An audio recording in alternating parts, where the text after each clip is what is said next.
Mangoes అయితే చాలా ఉన్నాయి ఇంట్లో. వాటితో ఏం చేయాలో అర్థం కావట్లేదు. సో, మీరు కూడా కామెంట్ సెక్షన్‌లో చెప్పండి. ఏం చేయాలో చేద్దాం. కొత్త కొత్తగా ఏమైనా చేద్దాం. అలాగే ఇప్పుడు వచ్చేసి మ్యాంగోస్ ఖరాబ్ అవుతున్నాయని మ్యాంగో జామ్ చేద్దామని అనుకుంటున్నాను. అందుకని ముందుగా మ్యాంగోస్‌ని కట్ చేసుకొని, మ్యాంగోస్‌ని మిక్సీ జార్‌లో వేసుకోవాలి.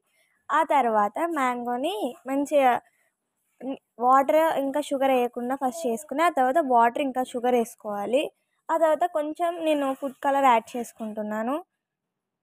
ఆ తర్వాత కొన్ని వాటర్ వేసుకోవాలి. కొన్నే కొన్ని. మీరు మ్యాంగో ఎంత తీసుకుంటున్నారో దాన్ని బట్టి వాటర్‌ని అయితే వేసుకోండి. నేను ఆల్రెడీ వాటర్ వేసుకున్నాను కాబట్టి ఎక్కువ వేసుకోవట్లేదు. సో, ఇలా ఈ వాటర్‌లో బబుల్స్ వస్తాయి కదా! ఇలా బబుల్స్ వచ్చే టైంలో మీరు వచ్చేసి ఈ పేస్ట్‌ని వేయాలి. ఇప్పుడు మనం చేసుకున్న ఈ పేస్ట్‌ని ఇందులోకి యాడ్ చేసుకోండి. ఇప్పుడు దీన్ని బాగా మిక్స్ చేసుకోవాలి. ఇదంతా దగ్గర పడిపోవాలి. మ్యాంగో ఆల్రెడీ కొంచెం తియ్యగా ఉంటే ఏం షుగర్ అవసరం లేదు. లేదంటే షుగర్ వేసుకోండి. ఇలా కలిపేటప్పుడు కూడా షుగర్ అయితే వేసుకోవాలి. అప్పుడే కొంచెం స్వీట్ అయితే వస్తుంది.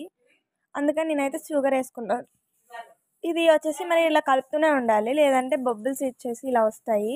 అలాగే దీన్ని చేసుకునేటప్పుడు చాలా జాగ్రత్తగా ఉండండి. ఎందుకంటే బబుల్స్ మీద పడతాయి అవి. ఇలా వచ్చేసి దగ్గర పడాలి. ఇలా ఫుల్ ఫ్లేమ్‌లో పెట్టుకుంటే ఇలా దగ్గర పడుతుంది. ఇంకా దగ్గర పడాలి ఇదైతే. వచ్చేసి దీన్ని ఆఫ్ చేసుకొని కాసేపు పక్కన పెట్టుకుంటే ఇది దగ్గర పడిపోద్ది. అప్పుడు మనం దీన్ని తినడానికి రెడీ అయిపోద్ది. ఇలా చాలా బాగుంది. మీరు కూడా ఇంట్లో ట్రై చేయండి.